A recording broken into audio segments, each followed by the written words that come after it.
palestrante, a professora doutora Carolina da Cunha Correia. Ela vai falar do quadro clínico e ela também é neurologista responsável pelo Laboratório de Doenças Neuromusculares do Hospital Universitário Oswaldo Cruz, da Universidade de Pernambuco, e é também responsável pelo Laboratório de Biópsia Muscular, também do UOC, na Universidade de Pernambuco. Doutora Carolina.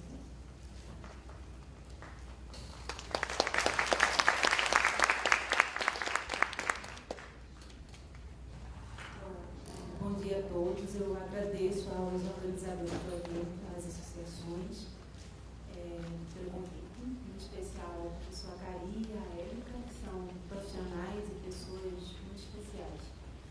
Bom, eu vou passar um pouco, vamos falar sobre a clínica dela, quando não é ela, com questões conceituais e também o que é que a gente vivencia na prática clínica. Né? Bom, primeiro, a história da esclerose lateral amiotrófica, a primeira descrição clássica, começa em 1874, né, quando Charcot faz aquela primeira descrição, assessorado por VNI.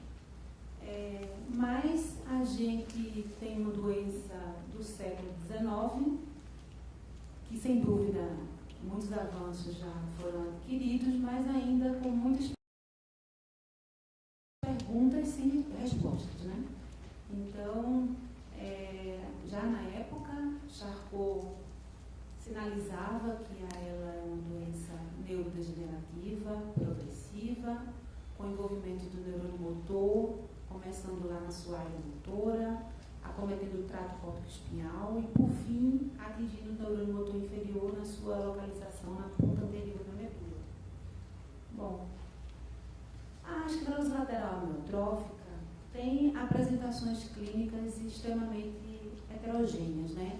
Há quem diga que a ela deveria ser chamada de síndrome e não de doença, diante de várias apresentações que têm sido fenotípicas, que têm sido relatadas.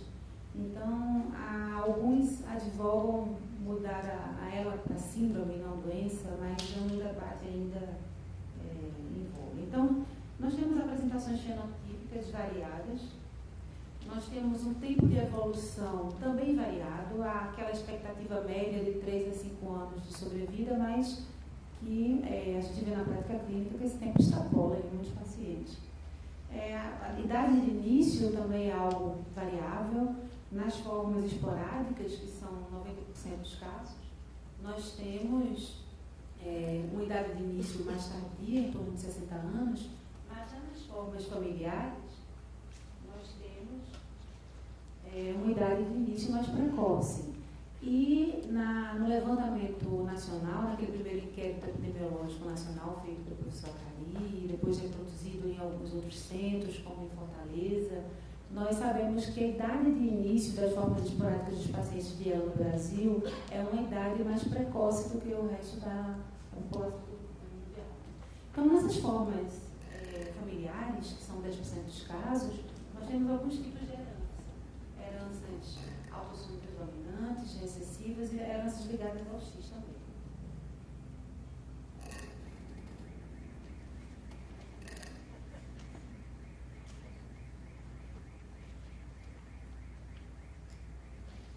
Enfim, então, do ponto de vista de apresentação clínica, nós sabemos que a ELA, na sua forma mais clássica, tem um início na medula espinhal, com uma fraqueza de instalação assimétrica e, sobretudo, distal e mais nos membros superiores.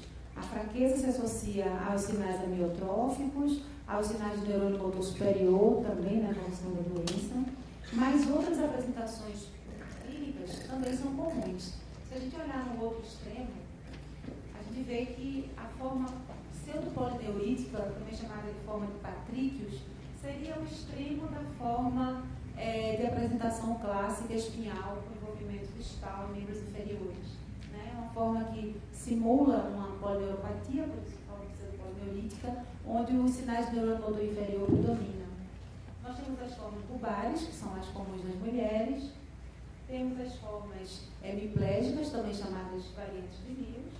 Nós temos as formas com predomínio de neurônio motor inferior, a atrofia muscular progressiva, a forma onde o neurônio motor superior predomina, a esclerose lateral primária, e as formas também com predomínio de neurônio motor inferior, chamadas de fleio-arm e fleio-leg cima.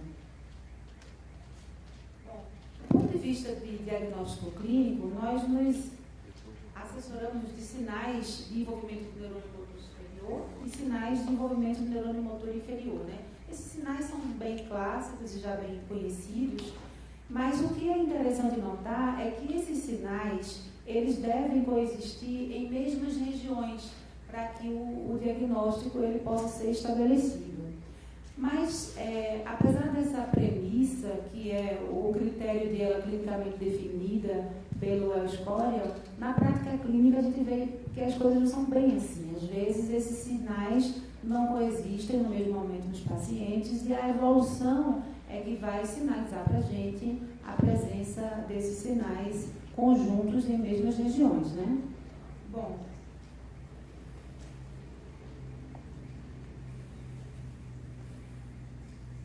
então, relembrando o critério revisado do Escorial, quando nós temos sinais de neurônio motor superior e sinais de neurônio motor inferior em 3 regiões, nós dizemos que é uma ELA clinicamente definida. Já uma ELA provável, esses sinais estão presentes em 2 regiões. Uma ELA provável, mas suporte laboratorial, nós temos uma região acometida com os 2 sinais e uma eletromiografia com acometimento além de um segmento. E uma ELA possível, os sinais de neurônio motor superior e inferior estão apenas em uma região. Só lembrando que o Escorial divide os segmentos em segmentos bulbar, cervical, torácico e lombosacrais. Então, aqueles sinais de neurônio motor superior e inferior, eles têm que estar presentes nessas regiões, tá? Bom, existem algumas ressalvas em relação aos critérios do Escorial. É dito que são critérios extremamente restritos, mas necessários para poder incluir os pacientes nos trials terapêuticos, né? E alguns pacientes, eles até morrem sem conseguir preencher critérios de ELA clinicamente definida. Mas, em contrapartida, existe a vantagem de não incluir os pacientes com doenças mimetizadoras e, portanto, um viés de classificação diagnóstica, né? Bom, então, é dito também que em torno de 25% dos pacientes morrem sem preencher o critério do Escorial, mas que na necrópsia é visto o envolvimento do neurônio motor superior. E que 10%, algumas séries até esse percentual um pouco maior, dos pacientes, eles preenchem o critério do Escorial, mas na realidade não tem ela, tem outras doenças mimetizadoras. Então, é um critério extremamente útil, mas é um critério que tem que ser assessorado pela necessidade de exclusão de outros diagnósticos, obviamente.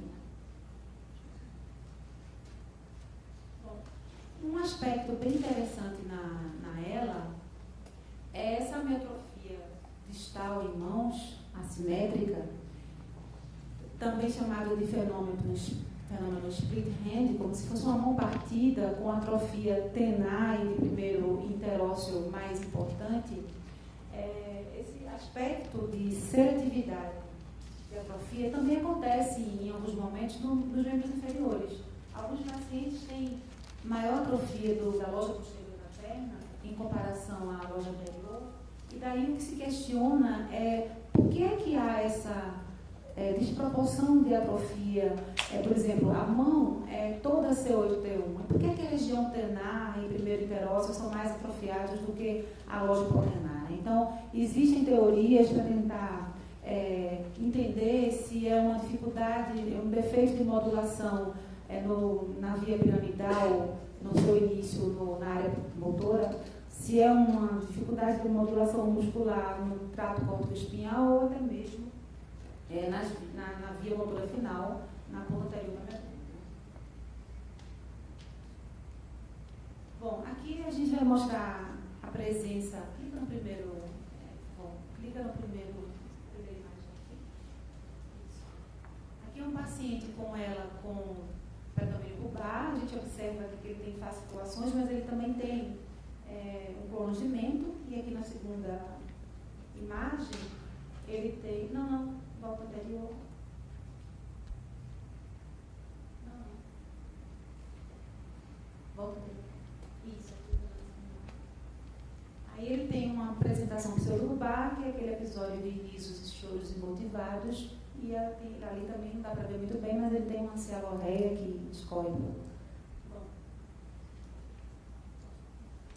Aqui um outro paciente que nós acompanhamos, que tinha uma apresentação de Fleu Arms, se a gente observar, ele tem uma fraqueza e amiotrofia que predomina nos membros superiores, mas nos membros inferiores ele tem uma força bem melhor, ele está em pé, ele tem pelo menos uma força grau 4.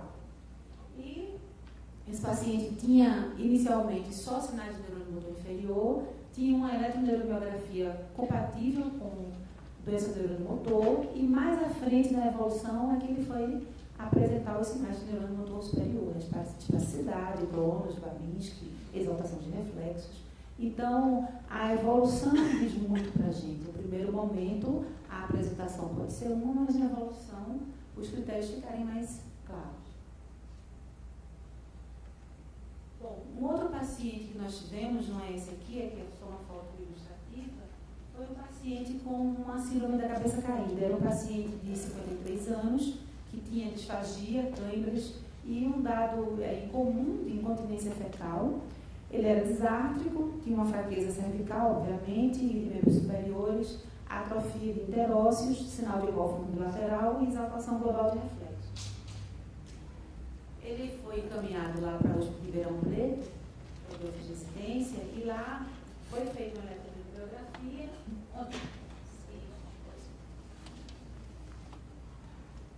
onde se constatou o envolvimento do neurônio motor dos 4 membros e língua, eletromiografia compatível com ela. Ele tinha uma CK elevada, a CK pode estar alta na ela, um nível de CK mais elevado do que o habitual.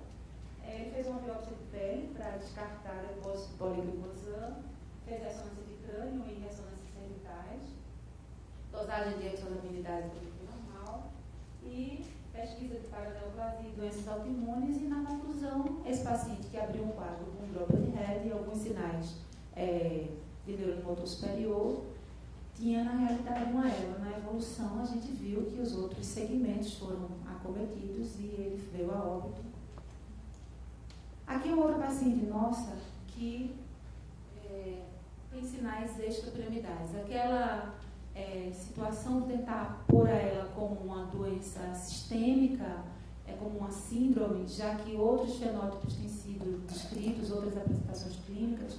Então, a apresentação de sinais extrapiramidais na ela também é algo que tem sido descrito.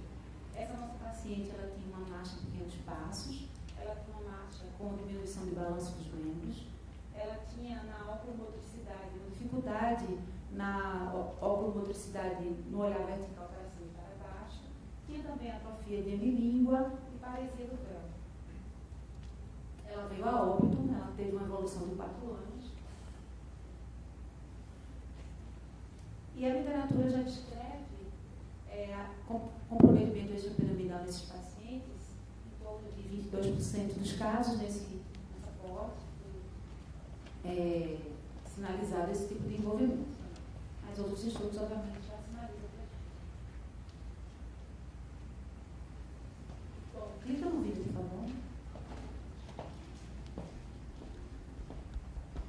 Esse é um paciente curioso que a gente ainda não tem um diagnóstico final, mas ele tem 14 anos de evolução, ele chegou com 12 anos de evolução lá no ambulatório, dizendo que tinha um diagnóstico de ELA. Ele tem sinais de neurônio motor superior e inferior nos 4 membros.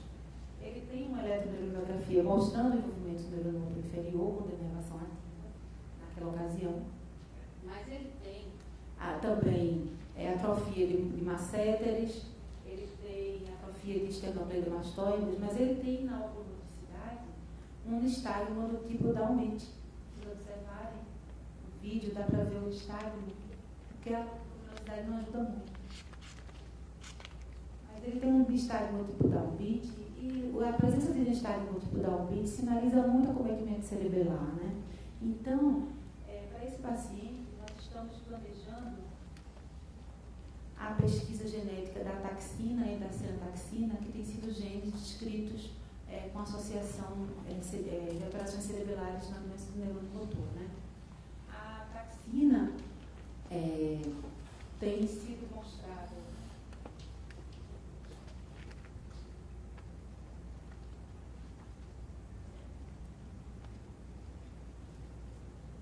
Vou voltar para ele. Então, esses pacientes têm perda neuronal do córtex cerebelar, no vermes, os pacientes com ela aí, mutação da ataxina.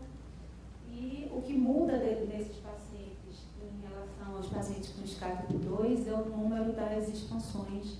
Eles têm menor expansão do gene da ataxina. Mas também, nós também estamos pensando em investigar essa ataxina, que apesar de ser um gene descrito na ataxia praxeocular tipo 2, também tem associação com ela e outras representações de doenças neurológicas. Tem um curso indolente, não fatal, e geral, uma instalação juvenil. Esse paciente ele começou sintomas por volta dos 25 anos de idade. Faça o próximo, por favor. A gente ainda não tem o estudo genético desse paciente, está em andamento, a gente espera tentar concluir isso. Bom, no protocolo de investigação é interessante sinalizar que a ela não tem um marcador biológico 100% fidedigno. Né? A gente não tem um exame que possamos dizer, esse paciente tem ela, esse exame ele diz que é ela com 100% de garantia. Não é assim que funciona. Né? É um conjunto de sinais e sintomas neurológicos. A eletromiografia tem um papel fundamental, obviamente. O professor Wilson vai comentar sobre a eletromiografia. E no protocolo de investigação, alguns exames são realizados, como ressonância de coluna cervical, de transição crânio-cervical, ressonância do crânio para avaliar a tractografia, como o Vitor comentou, mais um perfil bioquímico que inclua também a dosagem de B12, dosagem hormonal, as mielopatias por estudo tireoidiano, paratireoidiano podem simular ela também, as doenças infecciosas, sífilis, HTLV, HIV, como já foram comentadas, e até mesmo doenças autoimunes e síndromes paraneoplásicas também podem simular a doença do neurônio motor. Então, o diagnóstico diferencial ele tem que ser amplo, né? Para podermos concluir por uma doença neurodegenerativa dessa ordem. Uma preocupação que a gente sempre tem, quer dizer, sobretudo os pacientes mais velhos e às vezes os acompanhantes dos pacientes, é se na realidade esses pacientes mais idosos não teriam uma apresentação paraneoplásica da ELA, né? Mas a ELA, enquanto manifestação paraneoplásica, é extremamente rara. É dita em 0,01% dos casos existe uma ELA associada a uma manifestação paraneoplásica. Bom, a eletromiografia tem um papel muito importante, ela tem que ser interpretada à luz da clínica, né? Ela pode até demonstrar denervação ativa, que é a obrigatoriedade da presença da denervação ativa na eletromiografia para auxílio diagnóstico, né, expressada por fibrilações, ondas agudas positivas, fasciculações, descargas complexas repetitivas. E a eletromiografia auxilia muito na definição dos segmentos acometidos e também ajuda a excluir outras nosologias. Na prática clínica, do ponto de vista de investigação genética, a sugestão que se faz é que se vá do gene mais frequente para o menos frequente. Isso não é fácil, não é tão fácil em todos os centros no país, obviamente. Cada região tem suas particularidades, mas a sugestão é que comece pesquisando o C9OF, pesquise o gene da SOD, o FUS e o ADPD. Bom, também lembrar que as formas esporádicas e as formas familiares têm sobreposições fenotípicas muito grandes, então o fato de termos um paciente com uma forma esporádica não exclui que ele possa ter uma forma familiar, mesmo na ausência de história familiar. Então, um curso clínico mais arrastado ou até mesmo a presença de outros sinais neurológicos que vão além do comprometimento do neuromotor pode ser um indício, ou até mesmo uma manifestação mais precoce, né, de início, pode ser um indício de uma possibilidade de uma apresentação familiar da ELA. Bom, agora a gente vai tentar falar um pouco de quando não é ELA, né?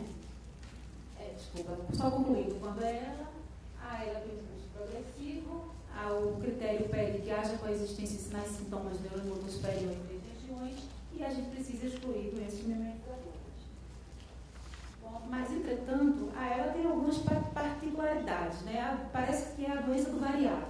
É uma doença que tem uma clínica heterogênea, é uma doença cujo o comprometimento do neurônio motor inferior pode não coexistir no mesmo momento, pode ser variável. É uma doença cuja fraqueza também pode ter uma evolução variável, uma sobrevida também variável. Existe uma estimativa de 3 a 5 anos de sobrevida, mas muitos pacientes se extrapolam.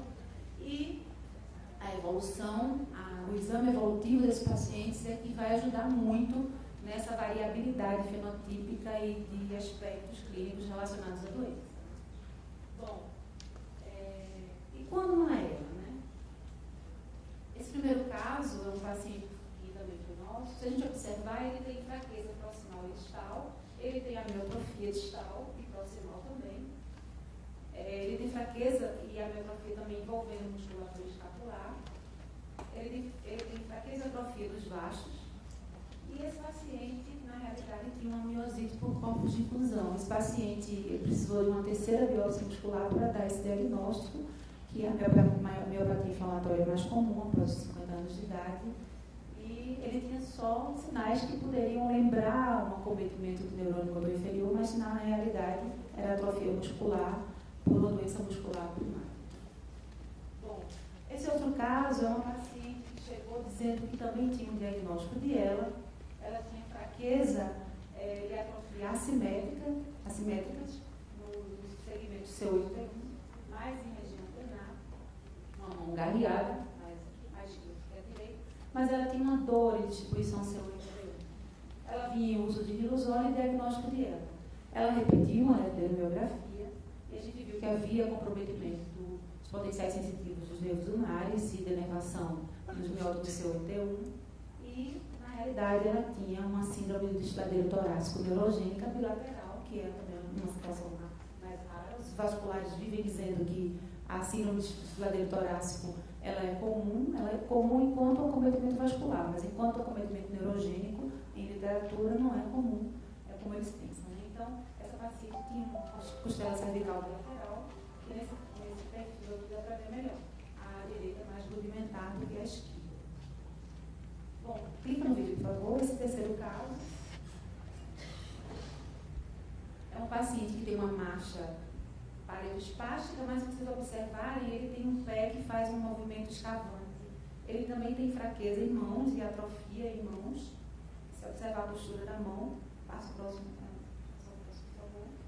Bom, ele tem aqui fraqueza de primeiro interócios e dos demais interócios. Ele tem sinais de neuromotor superior e inferior dos 4 membros. Labelar e orbicular presente, uma bexiga neurogênica, que já é um sinal para abrir uma letra para outra possibilidade diagnóstica, e alteração proprioceptiva dos membros inferiores. Ele realizou um líquor, tem 16 células, 100% linfomonocitário, positividade de ELISA e Western-blot para HTLV, e ele tem uma medula atrófica na ressonância. Então, é um dos diagnósticos diferenciais, sinalizando que não é melopatia pela HTLV. No levantamento do Abelardo Araújo, ele já sinalizou, tem um levantamento de 600 e poucos casos, e ele encontrou a apresentação like em torno de quase 2% dos casos. Né? Chama a atenção a disfunção vesical e a alteração cordonal posterior e o tempo de evolução extremamente arrastado desses pacientes. Né? Bom, esse quarto caso é um caso cedido gentilmente pela professora Alzira Carvalho, da Faculdade de Medicina do ABC. Ela também é uma paciente bem curiosa. Ela tem 2 pacientes com essa condição. Ela atendeu um paciente jovem com fraqueza progressiva há 1 ano, iniciada nas mãos, com incapacidade para levantar e segurar objetos e dificuldade para escrever, associada a tremor na carne, ou seja, vasculações e dor articular. Ele não tinha câimbras, não tinha alterações em membros inferiores, alterações sensitivas, lesões de pele ou disfagia. Ele tinha um antecedente importante e um uveíte não tratado. Passa o próximo. Bom, um dado interessante é que nesse tempo de evolução, há 2 meses, ele apresentou uma meningite, que foi entendida como uma meningite bacteriana e tratada desta forma. já que tinha um líquor com uma pleocitose de 512 células com predomínio de polimorfos nucleares. Foi tratado com Roxefin, mas os sinais clínicos persistiam, ele vinha com um ano de evolução. Né? A meningite foi intercorrência nesse meio tempo desse tempo. Então, se a gente observar, ele tem sinais de atrofia nos interócios, musculatura escapular, tem uma fraqueza proximal grau 4, distal grau 2, ele tem exaltação global de reflexos e uma babística direita. Só finalizando, passo o próximo, por favor. Esse paciente tinha uma eletroneurografia que mostrava cometimento neuromotor inferior, passo próximo, e exames de imagem descartavam outras nosologias, e tinha o estudo para doença de Lyme positivo, ele tinha 4 bandas de IgG e uma banda IgM no Western blot, e pelos critérios de referência do LIN 17, do laboratório da USP, ele preenchia os critérios para doença de Lyme. Entretanto, na realidade, a doença de Lyme no Brasil é definida como uma outra nosologia, como a doença de Baggio Yoshinari, que é um reumatologista da USP. Ele descreve que, na realidade, o espiroqueta brasileiro é diferente em morfologia, o nosso carrapato é diferente, e a apresentação clínica da doença de Baggio Yoshinari é diferente porque há muita recorrência neurológica na evolução, diferente da forma clássica da doença de Lyme. Então, a professora Alzira tem 2 casos de pacientes que lembram ela, mas que na realidade tem a síndrome da doença de Baggio Yoshinari. E esse paciente, ele foi tratado e ele evoluiu com melhora. Tem um vídeo, mas por conta do tempo não dá para mostrar, ele sinalizando a melhora da sintomatologia. Então, quando é que não é ela? Não é ela quando a sobrevida pode ser maior do que a habitual, já é um dado para chamar a atenção da possibilidade de não ser ela.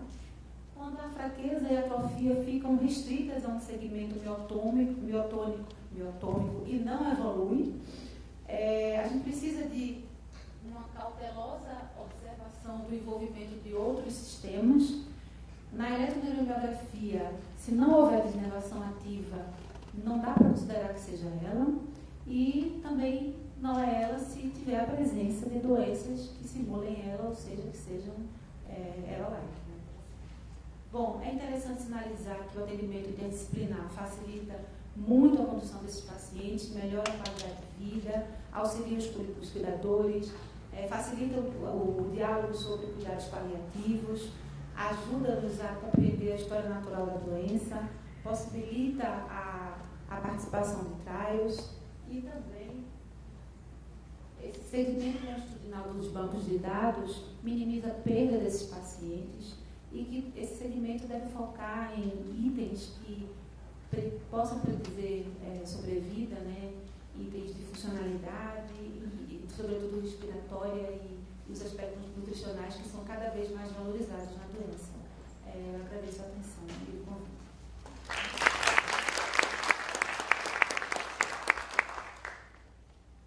Obrigada, doutora Carol. A doutora Carol, ela tem um ambulatório de atendimento especializado em ela lá no Recife e muito gostoso, estive lá no início do ano e tem bastante pacientes lá e eles também já se organizaram a ponto de ter aqui um manual de orientação para o paciente que foi organizado pela doutora Carolina e pela Tatiana, que está aqui presente e toda a equipe de lá.